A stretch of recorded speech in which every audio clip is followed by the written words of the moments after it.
G'day folks, I'm down here in the shop with Julian, aka JG Certified. He's brought some of his toys down and we're going to have a look at one of my toys, or possibly all of them. I mean, I've still got some stuff down there and I've got my 386 in the house, but he's bought what was formerly known as Crunchie, that mangled P200 that I brought home from the scrapyard one day. Kind of let a lot of smoke out and then stopped working, so I gave him that in trade for a dual slot one, which is down there. He's got his Amstrad PC 1640, which is an 8088, isn't it? 8086. 8086, okay. 16-bit bus. Yep. We're currently running IRC on his compact, so that is actually on the web and working. It is a 286, is it? 486. Oh, it's a 486. 486. Yeah, the other one's 286, isn't it? You don't have a 286. No, yet. no, Beast. The Epson. Yep.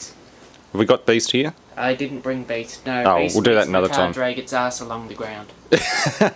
Yeah, that's not a laptop, that's a luggable. Yep. I'll actually have to get my PPC 640 out.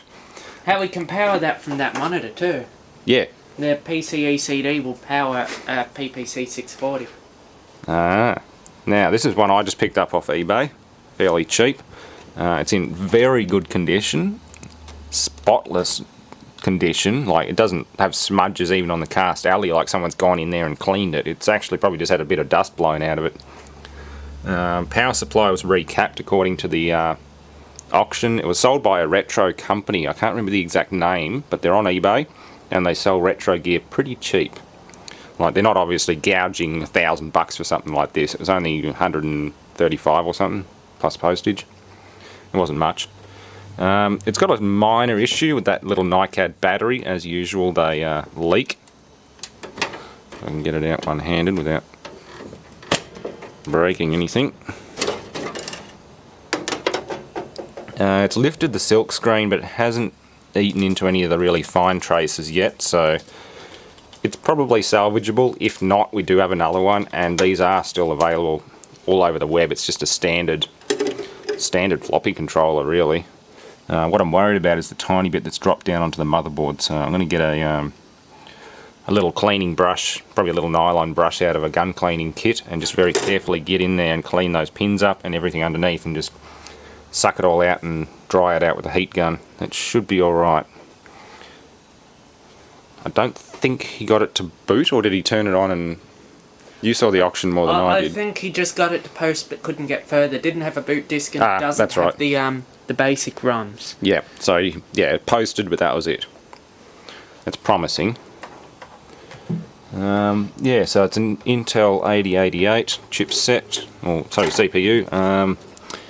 Where is it? Oh, it'll be under the drive. It's here. Oh, that is it there. Yeah, that's okay. it there. And its math coprocessor would go in there, wouldn't it? Yep. All right. So it's an NEC chip. It's not an Intel. It's NEC. 8088, 20-bit address bus, 8-bit data bus. Okay. 1981 copyright. Roughly when would this have been built? You think mid 80s or early 80s? Got to be older than I am. That's when NEC, you notice all the support chips, all NEC. Yeah, and they're all a two-piece. They're not a moulded plastic package like these ones. Most of them are, they're support chips, but probably these ones here are ceramic package. Likely about mid-80s. But it's the same Taiwanese reference design as mine, because there's that extra ISA. Yeah, it's about the same age as me. That speaker's jumped out. It was in a foam-filled box coming down from Australia Post, so a few things are a bit jumbled up. That panel had popped out, but it's thankfully snapped back in properly. I might end up moving one of these drives over on top of the other one and installing a full-height MFM hard drive in it eventually. So it's got good potential, as long as I can rectify this corrosion issue, which doesn't seem to have gotten out of control. And yeah, it'll be good. I'm also going to get my 386 out here, and if we get time, we'll have a look at the Pentium Pro. That's a Hewlett-Packard XA. I've had it for quite a while and not done much with it, but it's got that beautiful gold top Pentium Pro chip in it. Bang a copy of NT4 on it. Yeah, that'd work really well. It's got a classic Sound Blaster, what are you, CT 2970 card, so what would you be? just a standard sound blaster, really. I can't quite. There's a SCSI card in there. A screwy-driver? Around somewhere, but you need a Torx or a flat. If you didn't have a Torx or a flat, I would be very concerned. I have all of the above, but I'll Mr. Stubbs. worry about it. Yeah, no, that's too big. Too stubby and too big. Don't fit the hole. Oh, it fits. It just... We'll find a proper screwdriver. Alright, due to the increased risk of electrical activity, we are going to have a quick mess around with some computers that we value and then disconnect them. Because if the line bad doesn't flatten out into a rain band, we will shut down. bad shit will happen. Julia. Oh, it's fractal. Okay. Yeah, it's fractals, and I'll use the fixed focus camera to actually capture that. The strobing versus Oh, the... yes. I know LCDs are not period correct, but God, I love them when it comes to filming. Whoops. No. Right, so what I'll do is I'll actually set this on to record, and we'll just have both, because I'll use your camera's audio. Yeah, I'll give you a copy. Which side do you want to go on?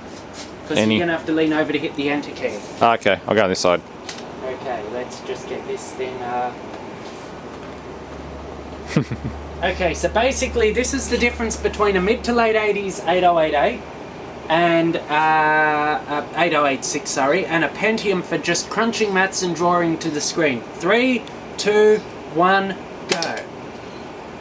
Oh, yeah, you ready? We'll try that again. 3, 2, 1, go. That one's done. Poor 8086. The 8086 has to think about this. It's 3 passes. So this is the first pass through, and as you can see, it's actually quite a bit blockier than the... It's doing the best it can. It's doing a pretty good job considering. I mean, the Poor little thing. Pentium was a massive architecture change, even from the 486. God, yeah. From the 486, it was a huge change, but from the 886... God, yeah, anything Pentium. Well, the Pentium went superscalar. I forget what that actually means. Anything but, Pentium was just awesome. I mean, the 8088 or 8086 isn't doing too bad. It's still drawing it line by line. You can just see them, top and bottom. It's just gradually drawing it in there. It draws into the centre. Yeah. Some of these, one of these ones, I forget which fractal it was, I gave up after roughly 25 minutes, and it had only been an eighth of the speed. I'm not going to do 25 minutes of drawing lines. No. Yeah, this one here is mine. We're going to swap this out until we'll swap the floppy controller out eventually. I've got a whole new box of discs. That's not part of it. We have DOS 3.3 on boot discs because it's the best one to boot. Well, it's designed to boot. I've got my old Toshiba Pentium 430. Done. It's a bit of a speed difference. Now it's done. Toshiba 430 CDT, that one's mine. That runs Doom and a few other different things. Amstrad PPC 640, that one's mine. That runs, well, basic 8080 style games. I don't have the proper monitor mounts installed. So, yeah, well, the monitor mounts have actually broken off. It's just sort of sitting in there, unfortunately. And I also have my 386 25 megahertz, which we will look at later. Gotta love the how fast the right one redraws compared to the left. Oh wow.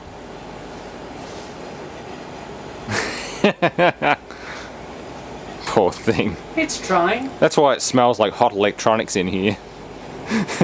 This poor thing. Not counting in the 3 machines currently active up on this table, plus... True. This one's still up. Yeah, it's just gone to sleep. Yeah. Elite 440CX compact. A proper laptop. Not a luggable lap brick. Like that one. Lap warmer. Lap warmer. Lap warmer. Even modern laptops are lap warmers. This one here is not much different. Original Pentium Toshiba. Oh, I love this old computer. It's even got the AC adapter built into it.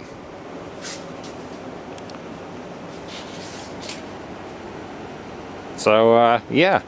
Retro Computer Saturday. We'll keep playing around with them till it gets to the point where we need to shut things down and the big storm hits us. And hopefully it doesn't tear the roof off. Because, you know, that would be kind of bad. It's a lie. Alright. Shall we boot the old girl? Yep. Look at that diskhead go!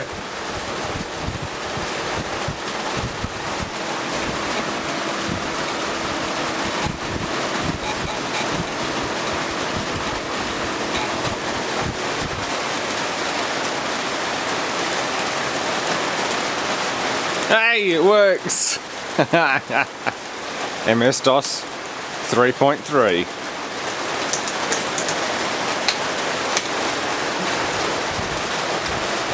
Addressing second floppy drive. Yep. Yep. Full monitor list of supported monitors now.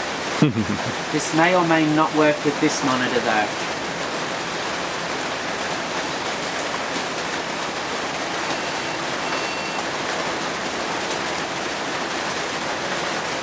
Right. There we go. It now thinks it's an EGA display. Ah. I just reconfigured the thing as an EGA. Booting.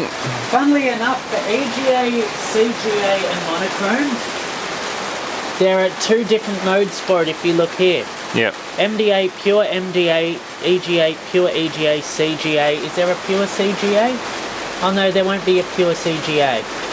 What it means is the BIOS at the moment is emulating an EGA adapter. Yep. It thinks it's EGA.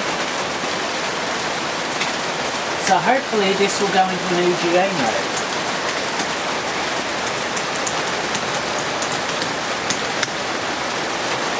Please give me an EGA mode. I have configured you to look like an EGA monitor.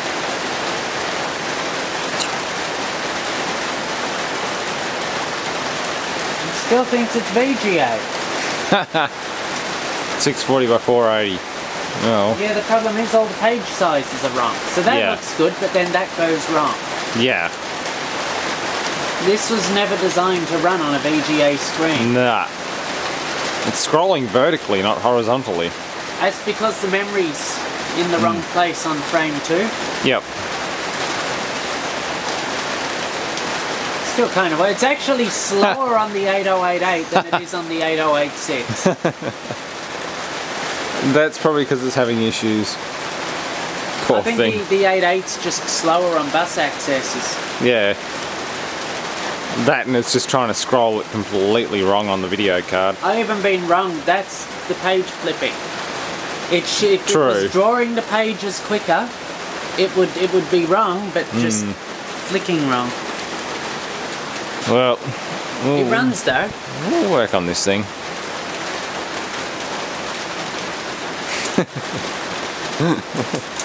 Poor thing.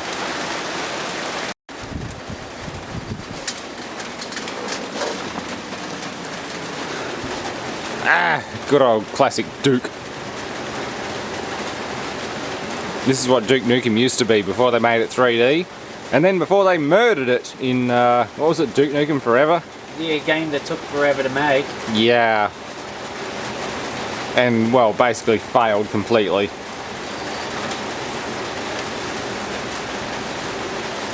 Wow. To be honest, I love Duke Nukem 3D, but these 2D ones are just as much, if not more fun. Did you ever see Duke Nukem 2? Yeah.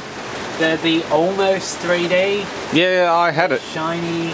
I had all of them. Duke Nukem, What else I have on? original Duke Nukem all the way up to 3D. And then they started releasing spin-offs and things like that, and people did their own fan things, and then they completely disrespected the Duke by making Duke Nukem Forever, and that was about the end of it. Oh, here's a good one. Alien Carnage. Yeah, it was known in its shareware incarnation as Halloween Harry. I do know Halloween Harry. Apogee. So the full version was under a different name. Oh, God. They renamed it, but I can't remember why. Yay. Allow me to hold the camera so you can play it. Yes, I remember this from a very long time ago. Now I need to remember how to play the damn thing. Old school computers for the win. Now that we're not going to go visit Oz, we should see if we can get the 8088 going. Yes!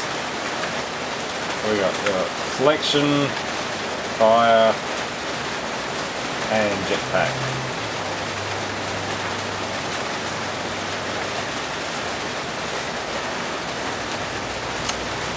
You don't got no credits. Ah. There's a captive down there.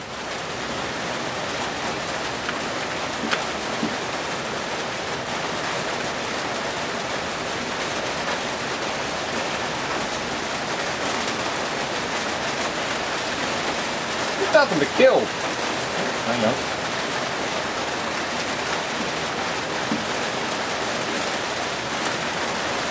Never mind. There's probably a secret there, but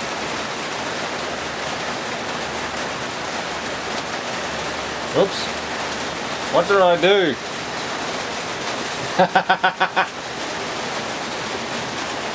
No, don't kill it. Just press enter again, I think should bring it back up.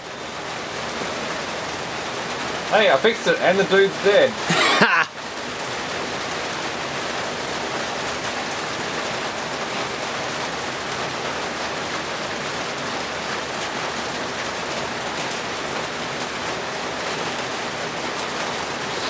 There we go.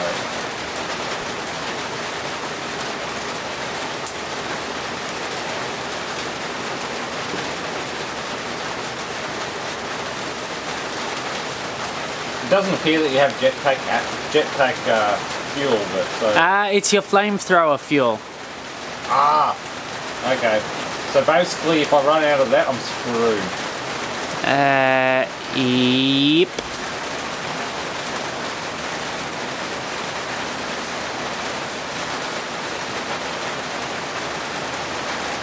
I think I was probably about 8 or 9 last time I played this.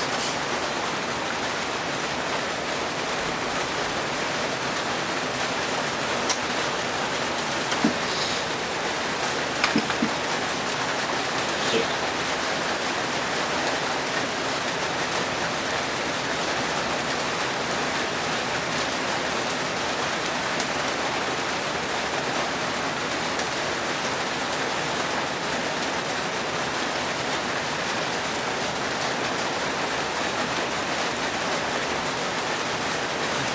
You missed the hostage.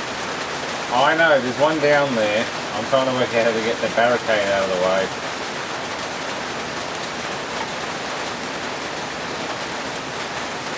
There we go. Gotta save the chicks.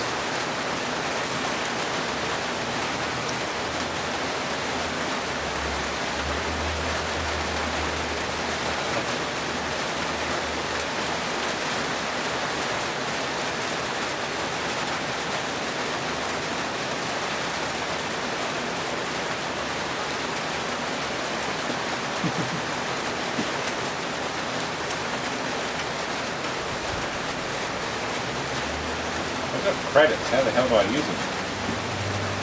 I cannot remember. Neither do I. Anyway.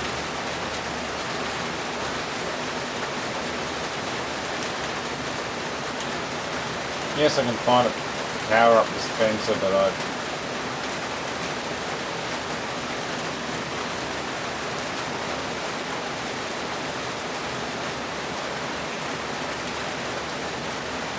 Hey, the door's open. Ah! Face hugger. Damn spider. I guess you gotta crouch and then nuke the spiders. Potentially. That's cool. That's a blast from the past.